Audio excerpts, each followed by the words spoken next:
பொறந்தது பெண் குழந்தைன்றதுனால எப்பட்றா வீட்டுக்கு கூப்பிட்டுட்டு போறதுன்னு சொல்லிட்டு அந்த பொண்ணு ஒரே பயத்தோடவே இருக்காங்க. ஏற்கனவே 4 தடவை கருக்கலைப்பு செஞ்ச இவங்க இந்த குழந்தைய ஏதாவது பண்ணிட்டா என்ன செய்யறதுன்னு யோசிக்கிறாங்க. மறுநாள் டிஸ்சார்ஜ் ஆகி வீட்டுக்கு போனா அங்க பார்த்தா ஒரு பூஜையை அரேஞ்ச் பண்ணி இந்த பூஜைக்கான வேலை எல்லாமே நீ தான் செஞ்சாகணும்னு சொல்லிட்டு அவங்க மாமியார் சொல்றாங்க.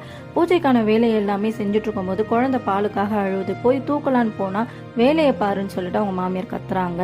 வேலையெல்லாம் முடிச்சுட்டு போய் தூங்கலான்னு போறதுக்கு முன்னாடி பார்த்தா அந்த குழந்தைய அவங்க மாமியார்காரி யாருக்குமே தெரியாம தூக்கிட்டு போய் கொல்றதுக்காக பாக்குறாங்க.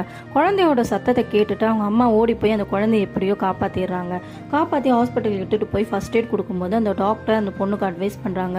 ஏற்கனவே வீட்டோட நிலைமை எல்லாமே எனக்கு தெரியும்ன்றதுனால நானே உன்னை பாத்துக்கிறேன் வந்துரு அப்படின்னு சொல்லி கூப்பிடுறாங்க.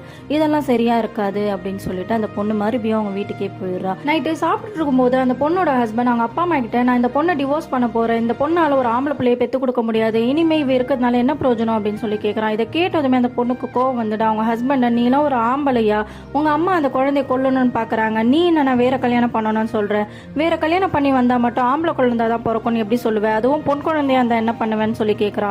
உடனே அவங்க ஹஸ்பண்ட் கோவம் வந்து அந்த பொண்ணை அடிக்க வரும்போது அந்த டாக்டரும் கரெக்டா வந்துடுறாங்க. நீங்களும் ஒரு குடும்பமா, நீங்களா என்ன ஜென்மம், நீங்களா நான் உங்க மேல கேஸ் கொடுக்க போறேன் அப்படின்னு சொல்றாங்க. உடனே அந்த பொண்ணு இல்ல வேண்டாம், இவங்களாம் திருந்தவே மாட்டாங்க, இவங்க என்ன எனக்கு டிவோர்ஸ் கொடுக்குறது, நான் டிவோர்ஸ் கொடுக்குறேன்னு சொல்லிட்டாங்க வந்துடுறாங்க. அந்த குழந்தையும் நல்லா வளர்ந்து இப்போ ஒரு டாக்டரா ஆயிடுறாங்க.